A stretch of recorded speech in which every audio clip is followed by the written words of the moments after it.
Welcome, everyone. The name of this workshop is Step 12, Working with Others, Service. My name is Helen, and I am a compulsive overeater. This session's format is 3 speakers who will discuss the many ways they have been of service to OA and how service has changed their lives. Before I introduce the speakers, here are some housekeeping information. Attendees are set to mute. We ask you to rename yourself to your first name and last initial. And if you wish, you can add your phone number or email. This session is being recorded. Only the audio portion will be made available. Please stop your video if you are walking around, driving, or eating. You will still be able to hear the session. We may turn off your video for you. Please send a chat message when you are ready to have your video turned back on. If you want to change your view settings, click on the view button on the top right of your screen. You may choose either gallery or speaker view. Also, please note that chat is set to host only. Questions and comments will only be seen by the host. So, our first speaker is Bonnie. Hi, everybody. My name is Bonnie, and I'm a recovering compulsive overeater from Chatham, Ontario, Canada. Glad to be with you today. I have been abstinent since September of 2001, just days after 9/11. That was when I came back in the program. I've loved hearing the sharing today, especially on the principles and the tools. I especially like sponsorship. That's always been my favorite tool. I'm a self-admitted service junkie, so service is a perfect topic for me. I've served in every position that has come along my way. It's important to know that you don't have to be the team captain in order to be of service. I've learned that we all have different skills and abilities, and we serve wherever it fits us the best. We are all important as members of OA, and as members of OA, we're doing service. First, by just showing up. We're a worldwide fellowship. We're now in 80 countries, and each of you, by just showing up today and clicking on that link, are contributing to the success of this convention. So just showing up and just coming back, sitting in that chair is a part of forming the group that you belong to. Next, this is a we program. Nowhere in the steps does it say I, and I'm just trying to look at the time so that I remember when I need to stop. In the steps, it says we admitted, we accepted. No, not an I program. I got here because my way wasn't working, and my way today is still questionable at times. I need a good sense of direction. I need a sponsor. For me, a sponsor is a must, not an option in this program. And I like my sponsor sometimes says that a sponsor is much like a tour guide. You're going somewhere you've never been before. It's nice to have some direction. It's nice to talk to somebody who's been there before and find out what things should I do and what things should I avoid in this new country that I'm about to approach.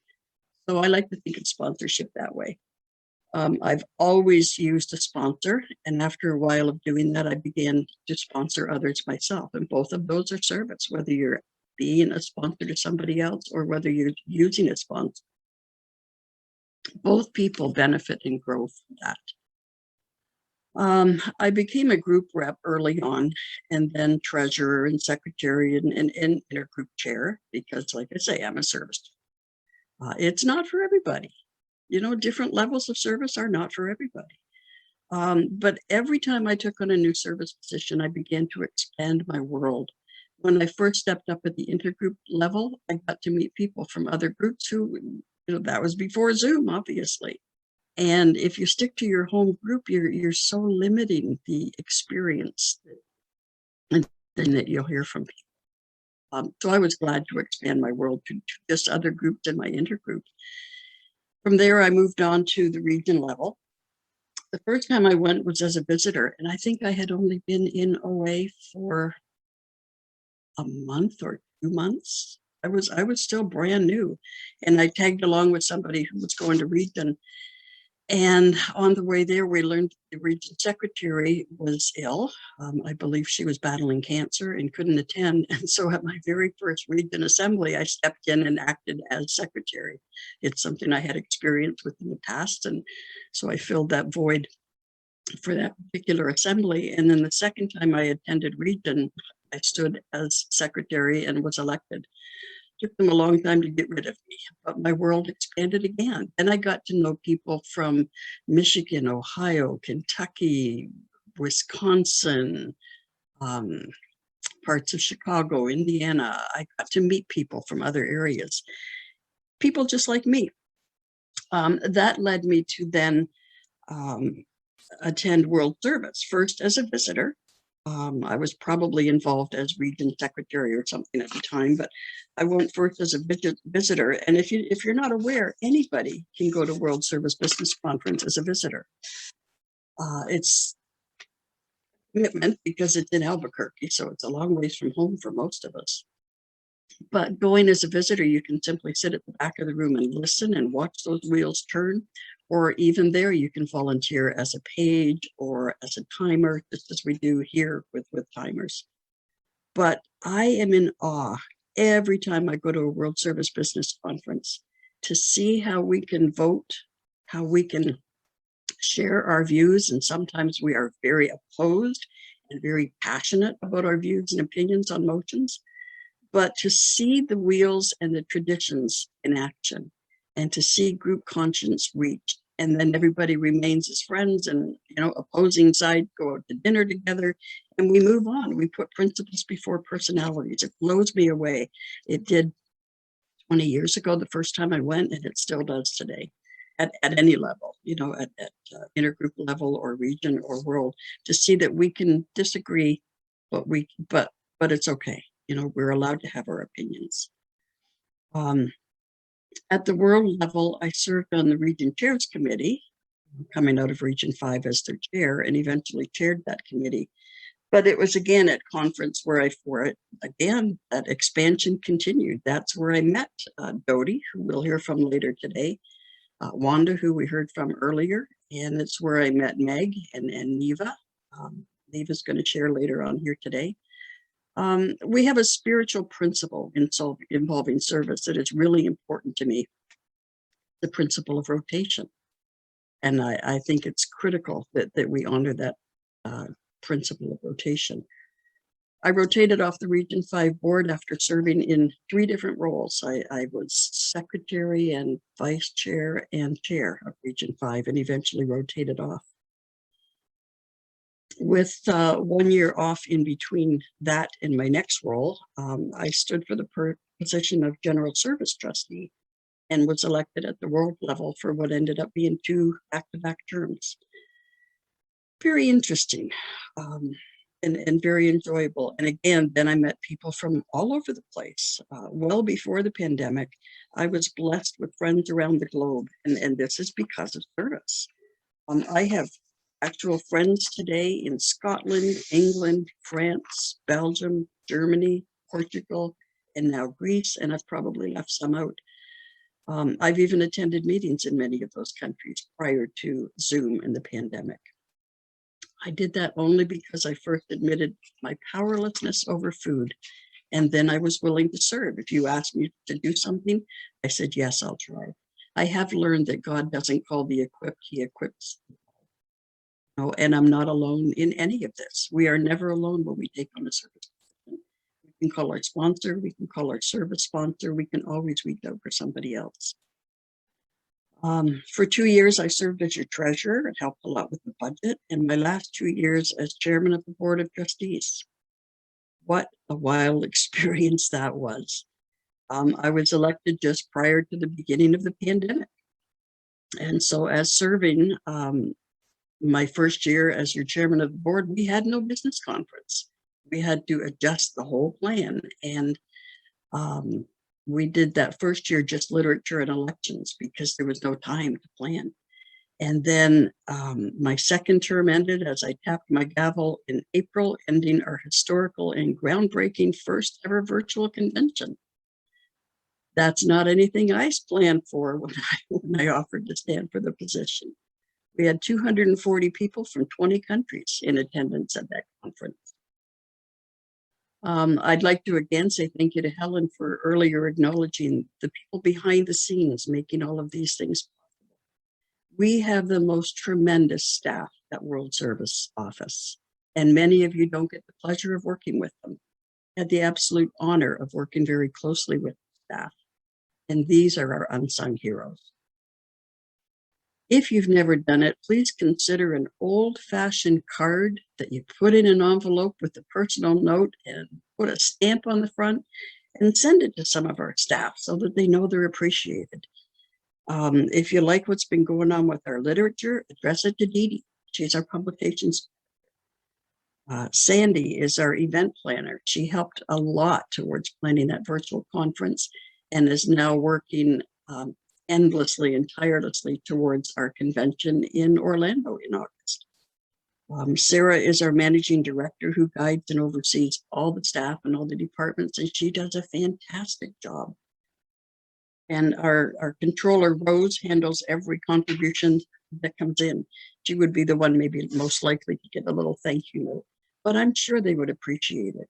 You know, email and Zoom is great, but I have this magnet on my desk that came from Michael B. from there in Region 3. And on the back, he's put a little sticker and dated it May 2019. And, you know, email little things are great, but if you can hang on to a bookmark or a magnet or a card and have it on your desk, it would mean a lot to some of those people. And perhaps to your region trustee, your region chair, let them know that you appreciate them. And I like the old-fashioned handwritten stuff. It lasts longer. I can tell you that one gift of service, although it wasn't anything to do with my service, but I lost a 16-year-old in a car accident. And Stephen was very active in another fellowship. He was an active Ella team member, killed at 16 years old. And today I can still hear his voice. He stepped up and said yes when somebody asked him to share at a meeting.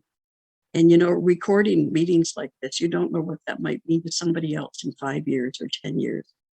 What a tremendous gift and reminder of the value of service when I can hear my students' voice. What a gift.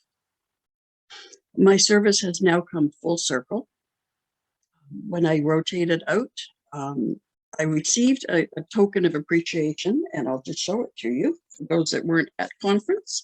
Each trustee, when we rotate out of service, are given the option of receiving this beautiful little globe. And it's a globe that is a reminder to me of Worldwide Fellowship, but it's also solar powered. It's higher powered, and it rotates. And that's to remind me of the principle. I don't have to do it all. I don't have to know it all. I don't have to have all the answers. I just have to say, yes, I'm willing. And I know I'm not doing it alone, never alone. So now having come full circle, I'm a member. I'm one of God's kids. I wear this necklace all the time. I don't know if you can see it. It simply says God's kid. That's the title to me that means more than anything to me, because nobody can take that away. This isn't a rotation. This is a forever thing. I'm one of God's kids. I'm a member. I show up at meetings. I have a sponsor and I use a sponsor. Very, very important to me.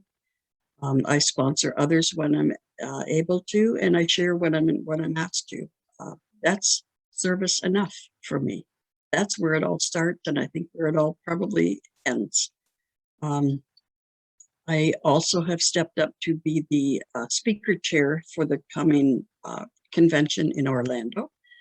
That hasn't even started yet, so that'll be a very short-lived position, but it's a little something that I can transition, you know, on my way out. I can use that as a stepping stone towards retirement.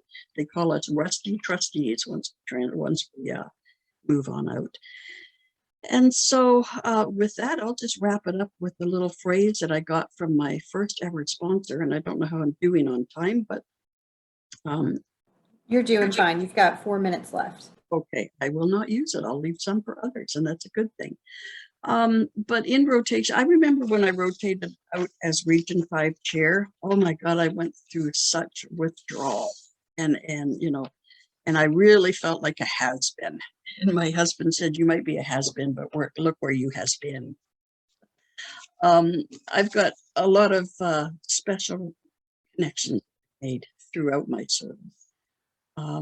But rotation, you kind of fall to the background, and that's okay.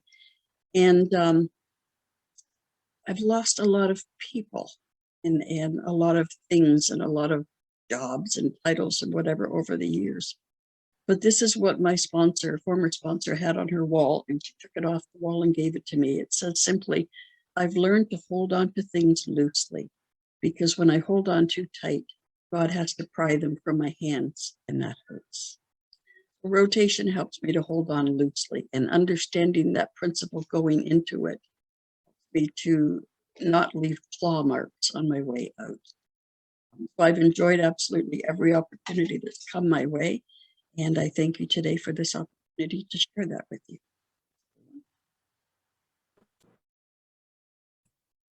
Thank you very much, Bonnie. Our next speaker is Neva.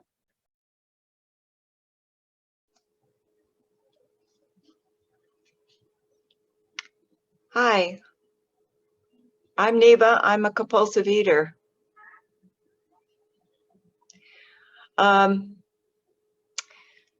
Let's see. Bonnie has said so many things that I could just, repeat half of what she shared, and it would be true for me too. Currently, I am serving as a Region 3 trustee. I just started my second 3-year term in that position. And I will say I have been in Overeaters Anonymous since January of 1994. I came in after being in 2 other 12-step fellowships, which I'm still a member of. So I have multiple addictions, and I've always been. I kind of think of myself as sort of a split personality in terms of service work. I was told early on, and I guess I paid attention to what people said in meetings because I was desperate and I wanted to change, and I didn't feel that I felt like what I was doing was not working. And so I listened in meetings and I listened to what people said, and I'm a good people. I watch people and I paid attention to what they were doing. And I picked a good sponsor to begin with when I came into OA, somebody that had a lot of experience in recovery, strong abstinence, and had done service in her recovery. And so in paying attention to what people were doing, I learned early on that I needed to have some kind of service position. At the very beginning, it was just that I came to the meetings compulsively early and helped set up the chairs because they needed to be set up before the meeting, and I was there. I helped put out literature. Then I became the person that ordered the literature.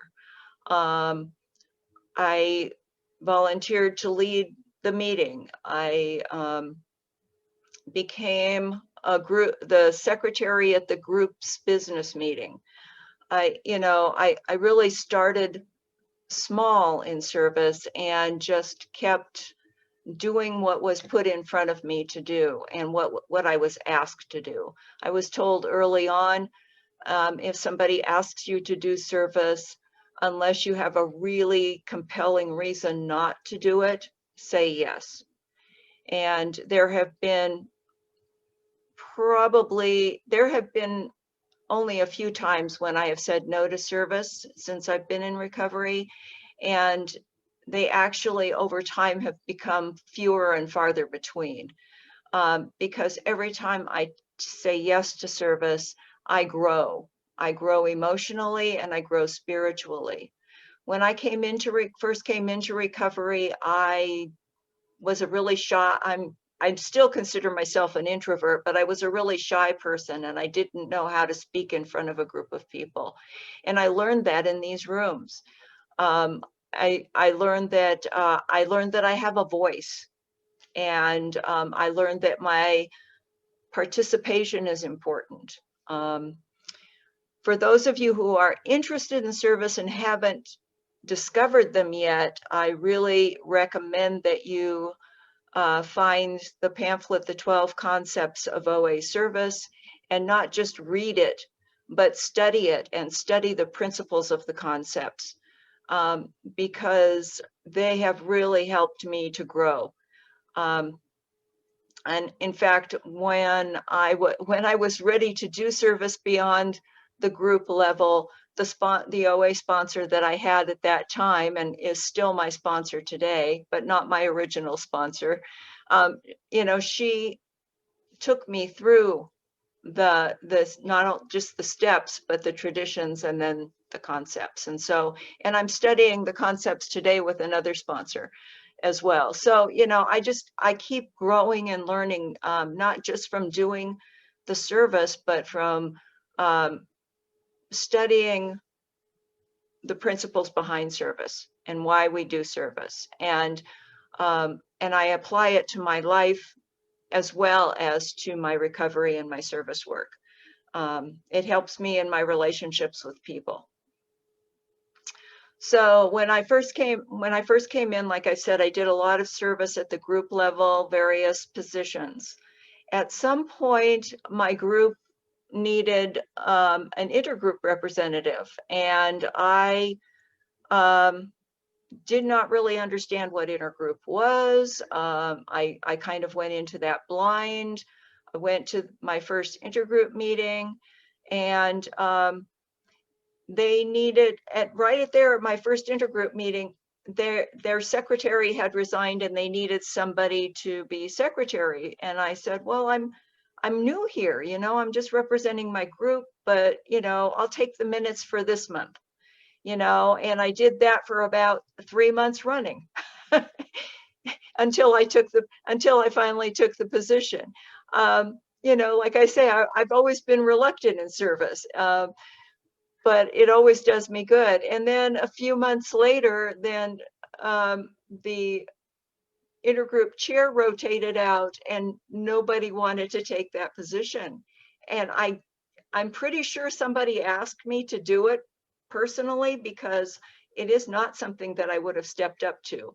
But I had been a leader in other small organizations in my life, and, you know, like PTAs and stuff. And so I said, well, okay, I guess I can lead the meeting, you know. So, you know, so I took that on, and I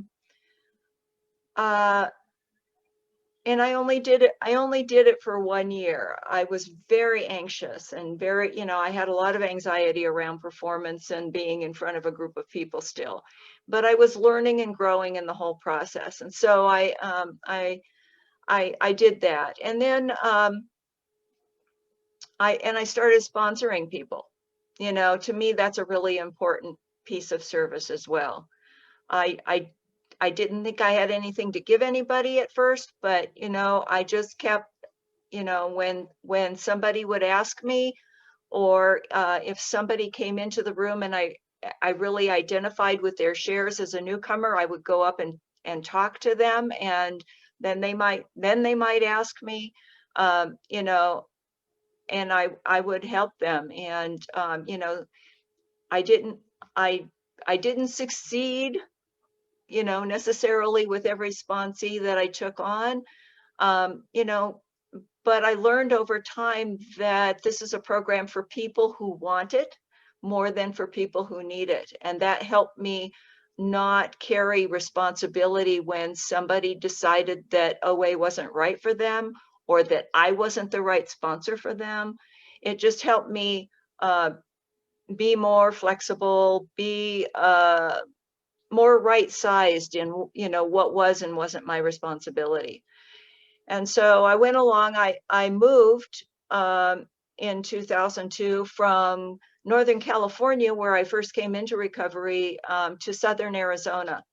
And I almost immediately got into service at the intergroup level, I recognized at that point that if I wanted to find a good sponsor, she was more likely to be at the intergroup meeting, you know, than any other place that I would wind up. So in OA, so I got into service as an intergroup rep. Eventually, I got onto the intergroup board. I started out as secretary again. That was my comfort zone. You know, I can take minutes. You know, I can give my report each month. So I started out as secretary. I ended up being, let's see, I served as intergroup chair. I served as the region representative and World Service delegate, which is the same position in Southern Arizona Intergroup. And so I got to my first World Service Business Conference, and that was a revelation to me as well. I really loved it there. I recognized in our World Service Business Conference the most democratic body that I had ever witnessed in my life. The way that business is carried out, the way that everybody gets to have a voice as well as a vote. It was really wonderful for me. And at my first World Service Business Conference, I actually felt called to make an amendment to a motion. And I had a mentor there sitting next to me that helped me fill out the form for the amendment and get it to the right person on the floor and proceed and actually get up and talk to my amendment, which, oh my gosh, at World Service Business Conference, there's almost 200 people there, you know. So, you know, it was just this slow unfolding, this slow growth for me. And so let's see, after, during that same time, you know, I was in that first term as a region representative and World Service delegate. I only got to go to that one WSBC during that term because when I went to my first region assembly, they asked for somebody to take informal notes for the assembly. And I was asked by my sponsor, who was on the region board, if I would do that. And so, of course, I said yes. And she lent me her laptop to take the notes on. And the next thing I know, I am being pursued by several people on the region board at that time to step up for election as the recording secretary for the region.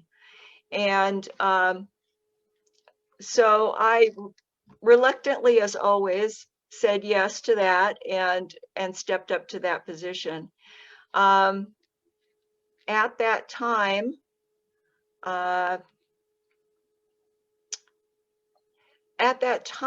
was also newly widowed, and it was really kind of a lifesaver for me in terms of keeping me connected to people and keeping me from going into isolation, which would have been my normal pattern of behavior around a loss like that.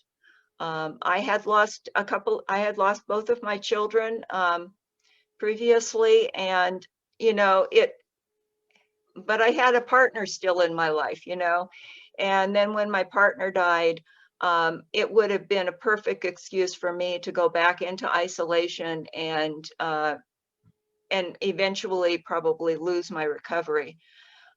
So the opportunity in stepping up to be on the region board, which for me became like a second family.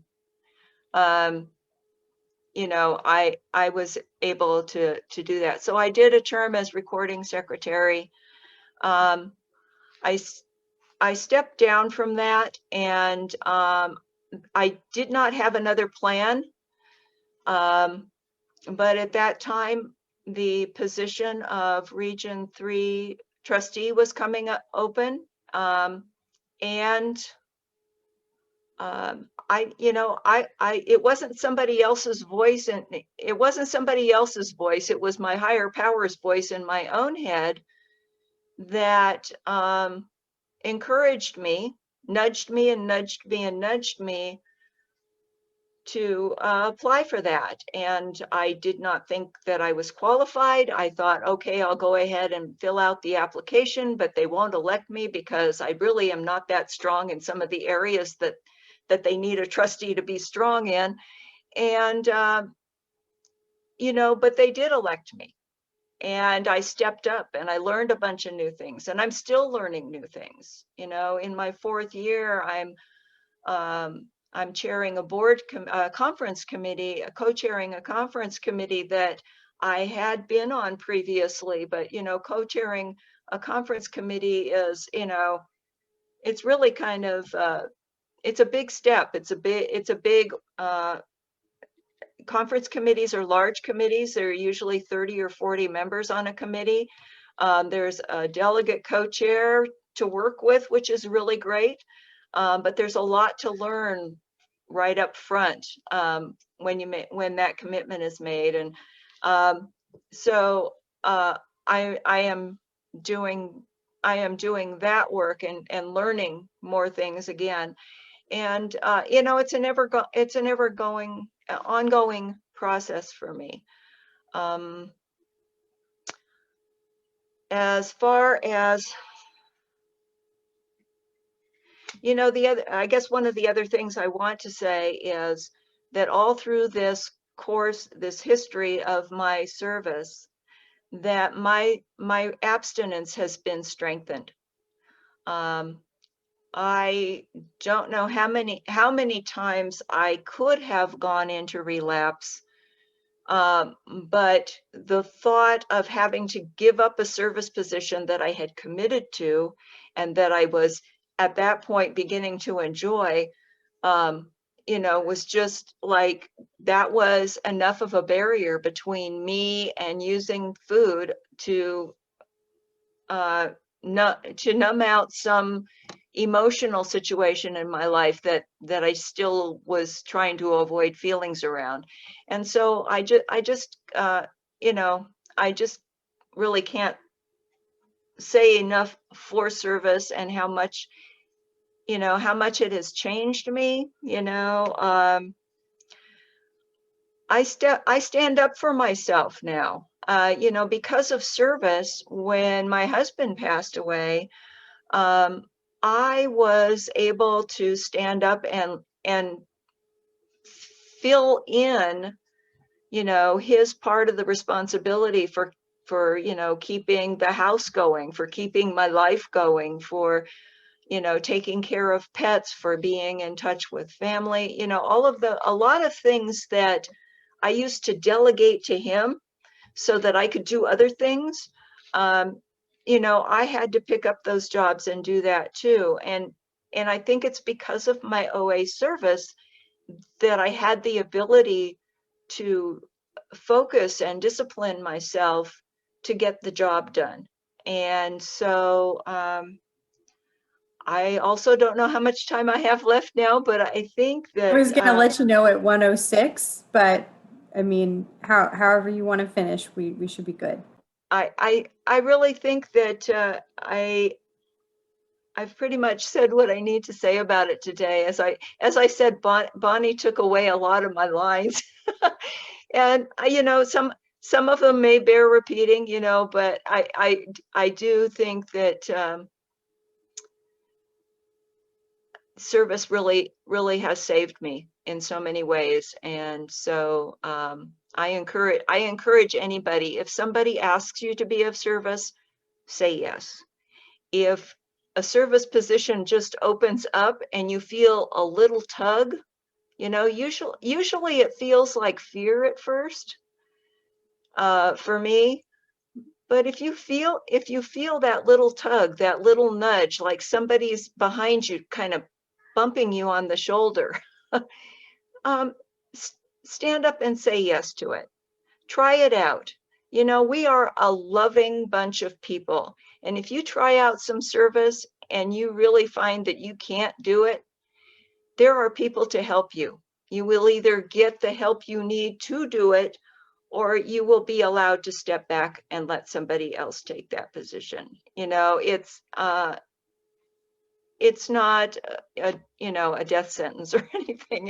It's really saved my life, and I'm really grateful to have met everybody that I have met in service. You know, like I said, I have 3 sponsors officially. I think I have a couple hundred sponsors unofficially.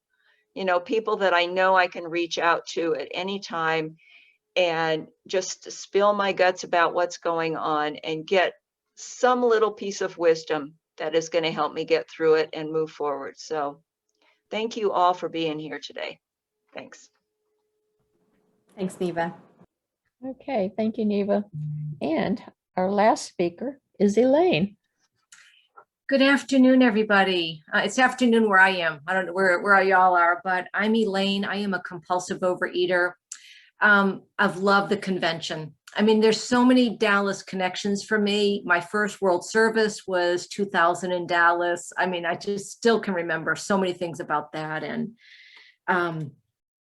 being there in 2017, and just so many of the people I've met. So just to qualify very briefly, came to OA in St. Louis, Missouri, August 26th, 1994, my first meeting.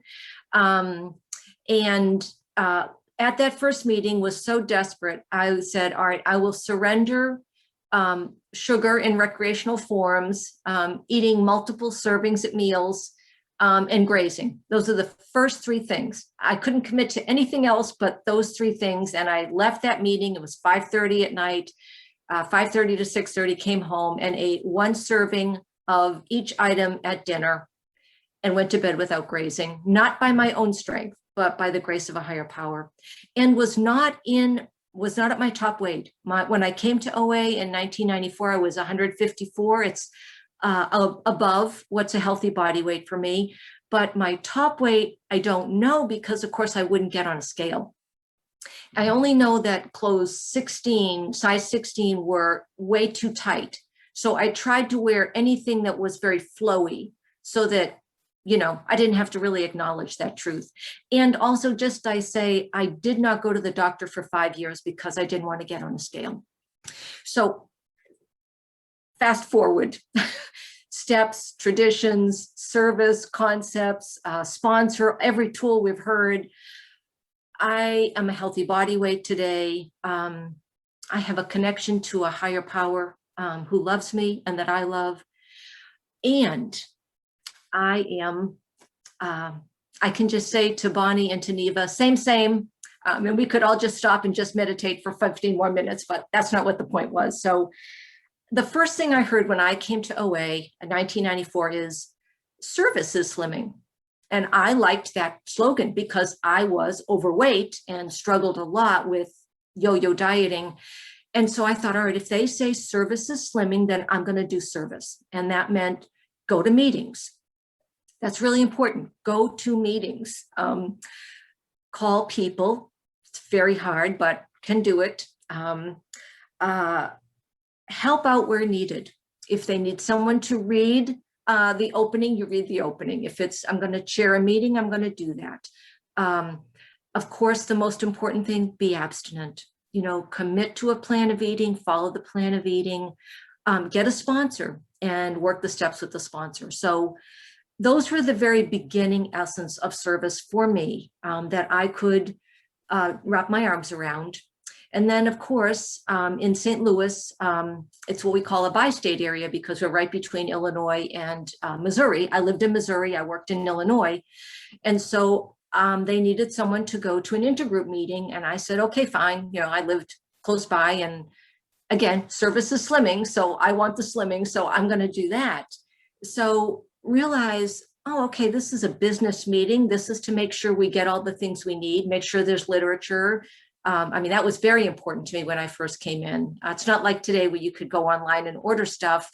Back then, you know, our intergroup had to have literature stocked at our office, and then, you know, you went and bought it and got it. So That's when I started. And I think at that point, there might have been, I don't know, maybe they were doing a convention. I don't know. For some reason, I feel like I got the point that there was this bigger group of people besides just my meetings, and we were going to get to have more recovery. And that was very exciting to me. So that was the first beginning. Around that time, I fall in love. That was one of my prayers. I wanted to fall in love. I didn't know what that really entailed. I had an illusion, but anyway, I got that. And around that time, okay, I don't know how that happened, but we're back. So moved to Texas. Long story short, moved to Texas. Another heart's desire, finished my doctorate. So I get here and I get involved in school, and I'm going to meetings. Absolutely. I understand that. But I really have to put a lot of things to the side, not my abstinence, not my program, but I can't do a whole lot of service until I finish. I did finish, thank goodness. And so at that time I said, if the chair for intergroup, because I had been an intergroup representative, if that position is opened, I will be willing to serve. And it was. And so that was my first doing service at my intergroup. In the OA 12 and 12, it says, in the old version, it said service has been a surprisingly powerful factor in our recovery. And then just in tradition 8, I just want to read this because it just reminds me why we do service beyond certain levels. Overeaters Anonymous is built on a foundation of sharing our experience, strength, and hope, one member to another. As OA members, we may serve each other by sponsoring, speaking at meetings, and doing necessary committee work and other service work. For this, none of us receives our payment in money. Our reward is something money can't buy, our own personal recovery. And what I found out by stepping up and doing service at Intergroup is that I was keeping my own recovery. Yes, I did that when I worked with sponsees, but more importantly, I was working with others. I was watching how they work their program. I was watching them walk through just the things that we heard from Bonnie and Neva. Tragedies happen. They do. And it is not a given that tragedies happen, I will relapse. That is not a corollary. Tragedies happen, and I get to hold on to this program and let people hold on to me. So all of that brought me, I did other service, treasurer, secretary, loved all of those things. Eventually, our tragedy in our family was my husband's daughter, I'm a stepmother, was diagnosed with stage 4 breast cancer. And after about 9.5 years of treatment, she passed away in 2013. And that 1.5 years after her death was very challenging, of course, for my husband, and being there for him was very important. And at the end of that, there was an opportunity to go on an OA cruise, a cruise sponsored by our region. And I asked him, I said, would you like to go? And he said, yes. And so we went on that cruise, and it was a really rejuvenation time for us. And what happened was we, waiting for the chance to leave and go on an excursion, I was asked if I would consider doing service at the region level. And they named the positions, and I was like, well, I don't know, I don't think I like that one, don't like that one. Treasurer, I love that. I'm kind of a number nerd person. I really love that. And so I said, fine, I'll just put my application in, and it doesn't matter. It doesn't matter what happens. I'm just willing. And so ended up doing that service. That's where I saw the big fellowship. I mean, I thought I had big fellowship in meetings, and then my region, and now the world. Wow. This is where I really watch people work programs and grow incredible ways. So I'm going to just talk a little bit about my service at the region level and say, if I am willing to do it, anybody sitting here in this Zoom room and anybody you know can do it, because we all get supported in doing these things. So my last thought is the 7-step prayer. And this is what I hold on to all the time. I do service right now, and I'll explain a little bit about it. So you all know the 7-step prayer, but I'm going to say it. My Creator, I am now willing you should have all of me, good and bad. I pray you now remove from me every single defect of character that stands in the way of my usefulness to you and my fellows as I go out from this place to do your bidding. Amen. So I'm a recovering perfectionist. I also often think of myself as I have done a lot of thinking and reading and research. And so I've kind of tried to do my homework. I always do my homework before I come to something. However, what I have learned is that other people have done their homework too.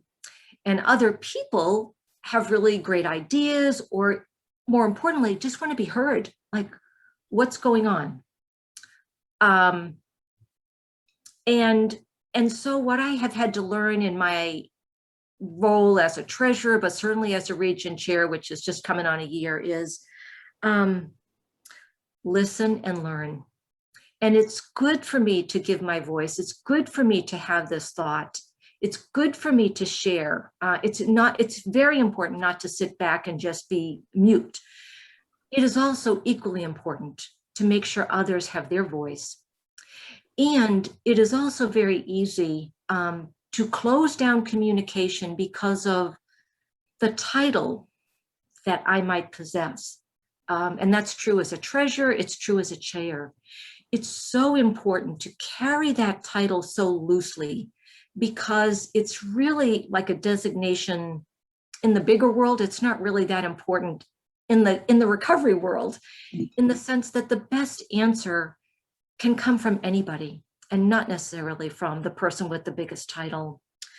So I just want to say that I've had two experiences recently. One is I was on a vacation recently, and someone within our region was looking for some information, and I saw the email come through, and I was like, well, I'll give this person 24 hours or 36 hours to respond.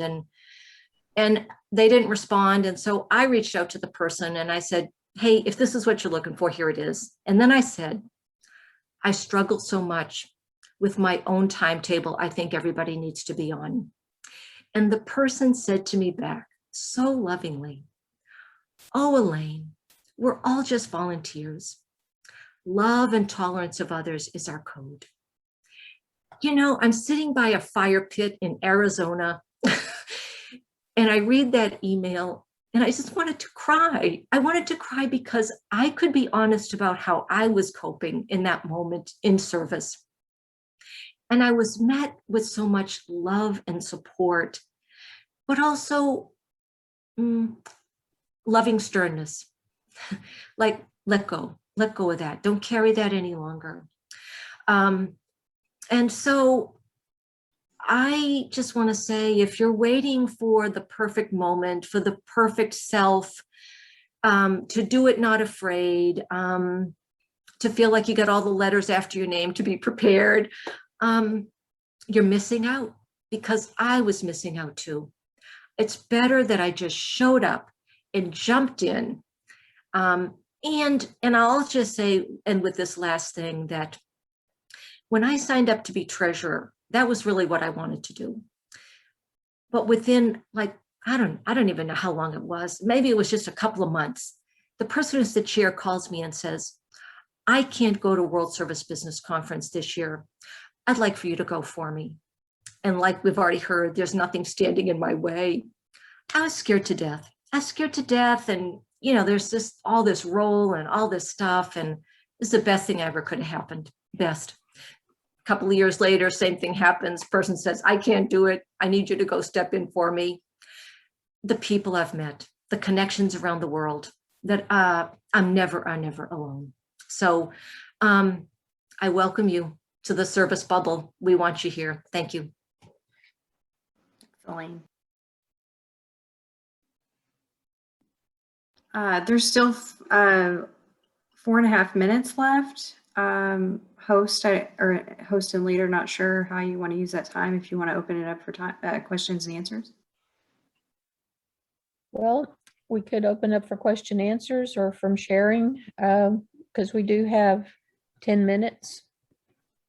So If you want to share, go to reactions and raise your hand. And if you have question and answers, send your questions to the chat, and they will be read to the speakers. So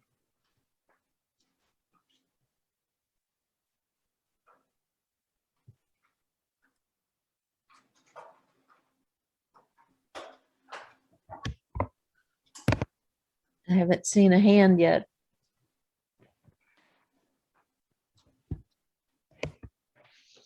Sorry, I'm digging under here to get another view so I can see everybody at one time.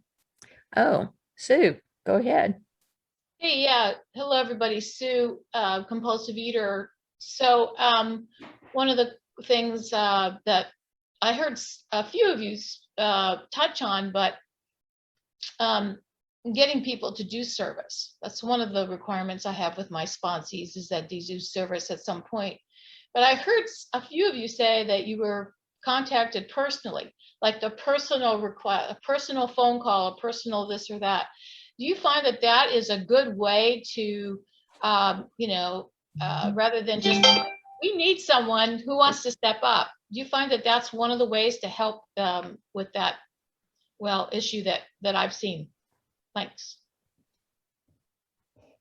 Can address that if you like. I have always invited people to come along with me, and that's how I got drawn into service in the beginning, was going with somebody else as a visitor.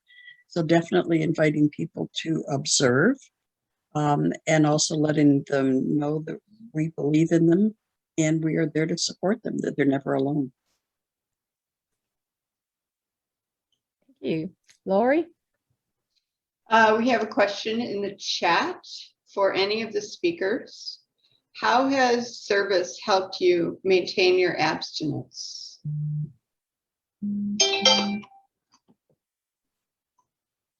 Elaine, go ahead. Yeah, I'll just reference back to that 2015, being on the cruise and being with other OAs and the sponsorship and the service question. It drove me to my sponsor that I had at that time and really go more deeply, physically, emotionally, and spiritually. We did the step work all again. I made major changes to food because and also a activity plan, like actions, like physical activity.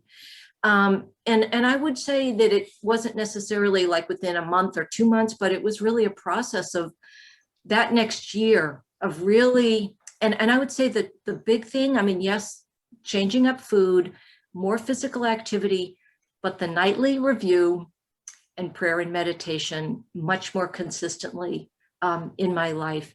And that would include the daily reading and writing. The Voices of Recovery workbook I love, and that's what I'm doing this year. So for me, I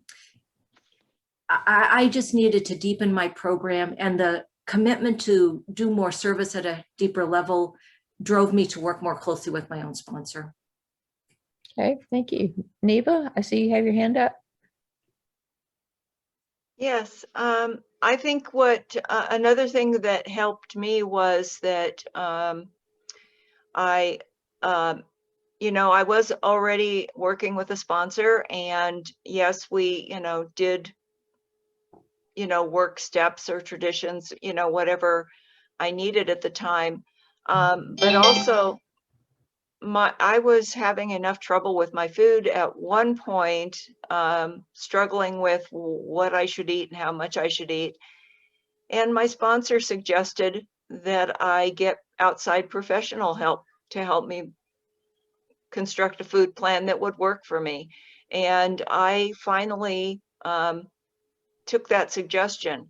And I think that really helped. That really has helped me, because I have, now I have a food plan from an expert that is always there for me. It's the foundation of how I plan my food each day. And it really helps me in stressful times, that I know what I'm going to eat, and I don't have to, it's not negotiable. I just do it.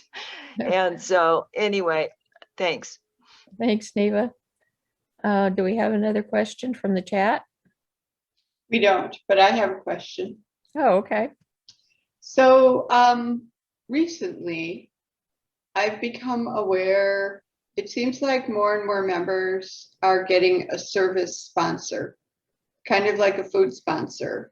And it sounds to me as though this can be a sponsor for someone to step out and do service, but it also can be a tool for someone who maybe is overdoing it on service. I'm curious if any of the three of you have a service sponsor.